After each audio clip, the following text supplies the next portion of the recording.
ang langit ug ang yuta matapos apan dili ang akong gisulti, apan ang akong gisulti dili gayud mapakyas. Apan walay nasayod kanus amoabot katong adlaw o taknaa. Bisan ganing mga anghel sa langit, bisan gani ang anak, ang amahan lamang ang nasayod. Samtang wa pa matapos ang kalibutan, o samtang wa pa mobalik ang Ginoo, timbaya sa imong tapad, ingna good morning diha. Good morning. Kaya wa mo ta mahibawog, ano sa asyang balik? Wa mo ta mahibawog, ano sa matapos ang kalibutan. May nang makapangatahuran na tanong, mao ba na ang imong tapad niya itong Domingo? Dili na. Ngano kaha, nawa siya kabalik. Og simba. Mga igsuon, sa tanang dili sigurado sa kalibutan, daghang dili sure, di ba? Ang atong Ginoong Hesus nagsulti na o kini sure, sigurado. Ug unsa kining iyang gisulti nga sigurado? Nga ang atong kinabuhi dili only kung dili limited. Kaysa pagkatinuod, doon na may takna na atong tubagon ang kamatayon o matapos ang atong pagkinabuhi niining kalibutana. Sure good na, bago patang nagkalag-kalag. Di ba? Mamatikdan ninyo, kitang mga senior, nag-anam o kawala atong nangailhan. Classmate, silingan, kauban kaniadtos trabaho. Hala. Nangawa naman. Ang mga batanon, ayaw po mo og kumpiyansa, kaya mo siyang akam mo, kaya mga tigols naman mo, hapit na mo harbisan sa Ginoo. Kami, di pa, ayaw. Halos matag-adlaw, daghang aksidente. Vehicular accident. Uban, nasakit. Takulahaw lang. Dili na sila mga tiguang tanan. Mga batanon usab. Di ba na sure magindang kamatayon nga atong sungon? Ug dili lang ang kamatayon, kundi giingon diri nga ang panahon matapos o matapos usab kining kalibutana. Nganong sure man na kay og dili mo iway, dili mo libuwas kining maong age or panahon o kining maong kalibutan, dili matuman ang iyang giingon nga dunay matukod nga bag-ong langit o bag-ong yuta. So, doon naging katapusan sa panahon o katapusan nining kalibutan. Walang kita mahibaw kanusa. Ang atong Ginoong Hesus may nagsulti ana. Og nagsulti siya niini timan-i dili aron hadlokon ta. Kinsa mo po'y mahadlok na sa kamatayon, nga musugot ag sa dili mamatay, magyud ta. Di na naman ta mahadlok. Usik-usik na lang na sa ato ang emosyon. Di ba? Ang kamatayon di nakahadlokan kay sure man tang mamatay. Di ba? So dili tuyo sa atong Ginoo paghadlok motipas ang planeta, di na mo agis iyang naandang agianan, mo sawop na ang buwan, di na mo sigang adlaw, mga hulog, mga bituon. Grabe ka graphic. Mura mag Star Wars, mga batanon. Grabe ka graphic na paghulagway.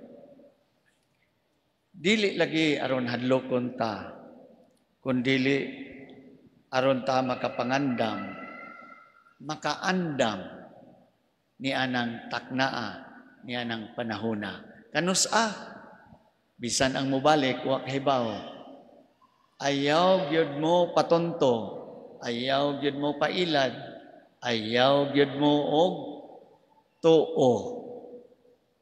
Kang bisan kinsa nga moingon kanang pitsaha, morning tuiga, morning mahitabo, si Ellen G. White sa SDA kanunay sipiat ana. Sigig panagna. Ang kasulatan, tataw nag-ingon, bisan ang mubalik ang anak sa tao, wa kahibaw, ang amahan lamang. Ang tuyo nga makapangandam ta adlaw-adlaw. Unsa nga klaseng pangandam? Nga magkinabuhi ta nga balaan, kinabuhi tang ligdong, kinabuhi tang matarong. Sa unang pagbasa nindot kayo, ang matarong musidlak sa mga bituon. Napagyud. Na? Kadtong nakakabig og daghan ngadto sa pagkamatarong modanag hangtod sa mga bituon. Di lang day punta magtinarong. Maningkamot di punta tabang sa uban nga mahimong tarong. Ang opposite magud ni ana mahimot ang hinungdan nga ang uban di na matinarong. Kanang magpuyo tag skandalosong kinabuhi, kana bang mahimot ang kapandulanan sa uban. Hindi dili stepping stone, kung dili kanang bato nga mapandol ta aron malukapa ang uban. Sa unsang paagi, para ra ba natong mga senior, para ra bang mga hantong, bisan mga batan-on tan-aw sa school, daghang tinuntog binuang. If you are a teenager, are you firm enough in your Catholic faith na mahimo kang example sa imong pagka-estudyante aron ang uban madasig nga magtinarong pod? Kay kasagaran ra bang magbatan-on pa, hala sige larga paturatoy paturagas. Batan-on pa bitaw ta. Unya unsa may resulta na sa ubang isig kabatan-on, manundog pod. Kanang mga unnecessary troubles, unnecessary problems, unnecessary, tanang mga unnecessary, malikayan unta. Unya 2-in-1 na, kay kung magkinabuhi ta na, nakapangandam pagyud ta. Sawa masayring pagbalik sa Ginoo. Pagkanindot, usbo nato dili ni kay panghadlok ha sa atong Ginoo, kun dili pagdasig natong tanan nga makahimutang makapangandam. Unsang nindot nga pagpangandam, kinabuhing matarong, ligdong, kinabuhing balaan. Kaya sa pagkatinuod, mao man ang tawag nato, ug mao pud na ang iyang gikahimot-an alang kanato. Di ba? Aron, bisag wa pa matukod ang bag-ong langit ug bag-ong yuta, new heaven and on earth, ato nagisugdan. Grabe ka proactive ni. Di ba? Kitang Kristiyanos, dili lang ta missionary. nga magbuhat ni ini, magbuhat ta sa unsa may mo abot, ato nang gibuhat karon, bisag wa pa ni abot. Kanang kinabuhi sa langit, dili man na kay inig humagkamatay, ahya pa nato i-enjoy. We can enjoy heaven while we are still on earth. Nakaam ko ba ta na? Do we realize that it is possible to live the life of heaven while we are still on earth? Precisely the saints. Dili sila perfect na mga tao, but they are the ones who risk so much. Nga kanang napalga nila nga bahandi, di na gyud nila buhian pa. Ug mao kanang kinabuhi uban sa Dios, kinabuhi nga magpahimuot sa Dios. Kaniadto na nila napalgi. Para ra ba na sa mga santos? Dili. That is offered to all. Tanan. Mga igsoon, bisan wala pa ta masayod sa adlaw takna sa pagbalik sa Ginoo, ang mga tilimadon ug mga timaan kining signs of the times sa iyang pagbalik, mingon ta nga naa sukad papunra sa una, daghang dili gidahom nato nga panghitabo o gakahitabo pa. Mga butang makalilisang, makahahadlok. Kaniadto 3 years ago, ang COVID-19, first time in history, nakahadlok nato pag-ayo. Karon padayon ang gira, nasod batok nasod, nahibaw na mo asa ng giraha, gani nahadlok ta, nga mulahos sa Third World War. Salamat na lang kay naay ni daog sa US nga pagka-presidente, sagwa ko ni butar niya, naay kahigayunan nga nausab ang dagan og direksyon sa world politics, geopolitics. Wa pa na siya mulingkod karon pang January 20, di ko fan niya. Katong usap po dili pod. Pero we do not know. Niingon man siya nga, in one day, undangon na ng gira sa Ukraine o Russia, ambot, tinuod ba po.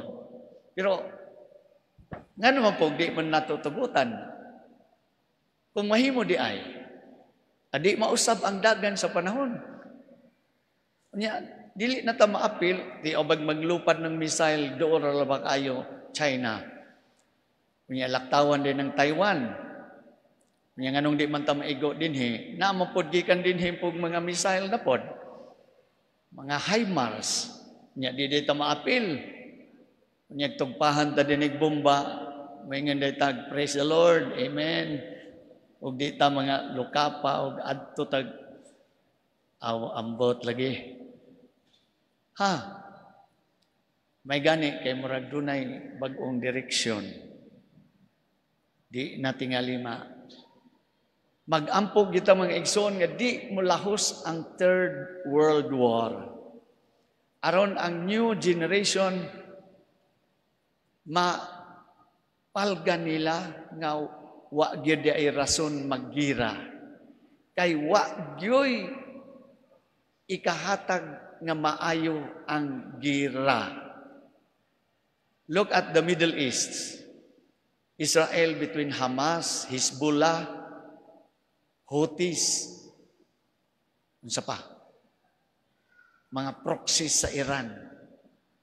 Tanawa silang mga unsa sila. Look at Russia and Ukraine. Nindot nga kutob ra dinhi untang gira. Kay sa kadagko nga gasto, sa kadagkong kantidad, matag fighter jet, bisan drones.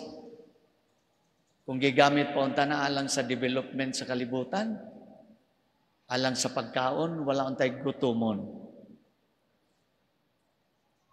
Some nations are spending enormous, huge amount of money just to destroy. Di ba naka-senseless ng gira?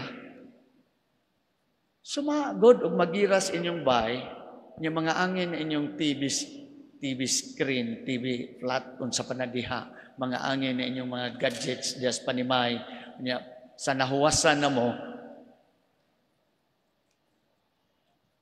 di mo tungod lang sa inyong kasuko o kaisog, binaslanay mo.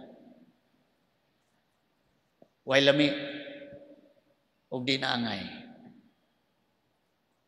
We pray na wa gyud na untay Third World War. Di ba? Kasamtangan na ang mga kalamidad, kasamtangan nagsunod-sunod ang mga bagyo, ambot unsa ba ni katinuod, nagikan kuno na sa manufactured kuno na sa HAARP o whatever, pero mga conspiracy theory man na. Pero tiyabay very strange. Halos kada semana bag-ong bagyo. Gikan ni Christine, nisunod si Leon, nisunod si Marcy, nisunod si Nika, nisunod si Opel, unya karon si Pipito na pod. Unsa may sunod ni Pipito? Q na may sunod no? Si Queenie. O ba si Kibuloy? Namura. Unya, ano sa mo ni mahuman? Nya natay control, ano? Ambot.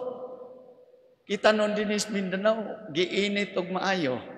Sila dito, walong Ang ingon nila, kinahanglan ko nung naidaghang bagyo nga mo agi sa Pilipinas, kay aron didto mamungot sa China. Binuang po na, no? Aron kuno di mahalata, agian ang Pilipinas. Ambot. Tanawa pa ng sunod-sunod nga bagyo.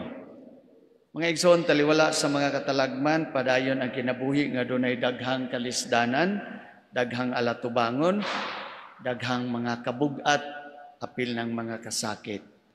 Apan dili ta angay magpakawalay paglaom. Nganuman, dili ba mas nagpadayag kini sa atong pagkanagkinahanglan sa Ginoo? Usbon ako, dili ba nagpadayag Ginoo ning gakahitabo sa kalibutan nga kita we need God. Na-realize na ninyo? Di ba? Nagkinahanglan ta sa Dios.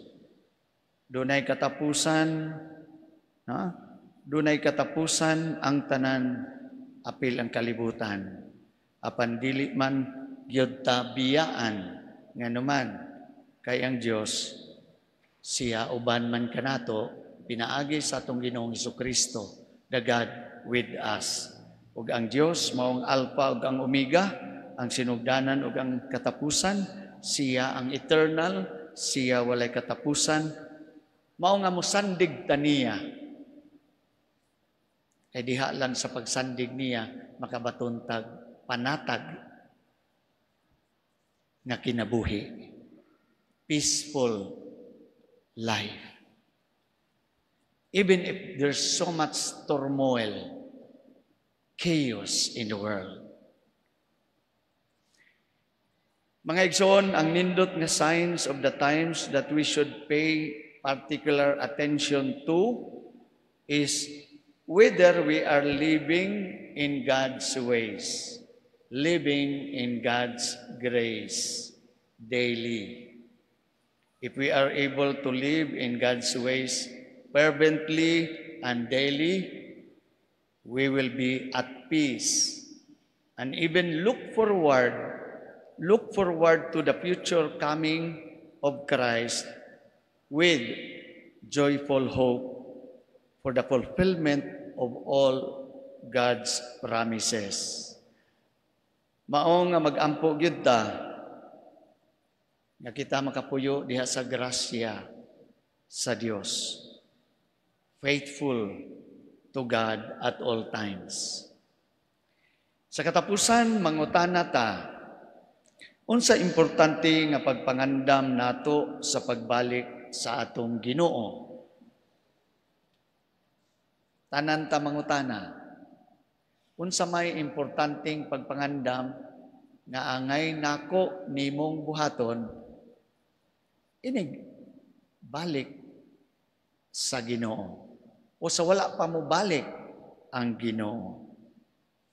Busa mga igsoon, nining misa karon, mudangop ta sa Ginoong Hesus ug sa atong langitnong Amahan.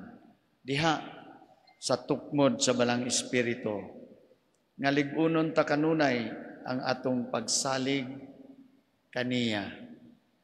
Taliwala sa daghang mga hagit sa kalibutan nga atong pag-aatubangon pa o ginaatubang nagani nining panahona.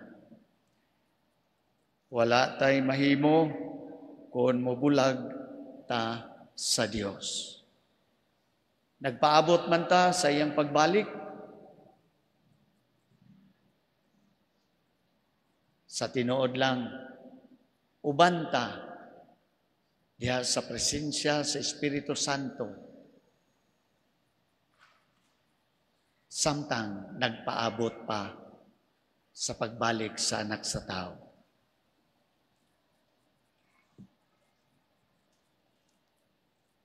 Walay nasayod kanus amo abot kadtong adlaw o taknaa. Bisan ang mga anghel sa langit, bisan gani ang anak. Ang Amahan lamang maoy nasayod. Amen.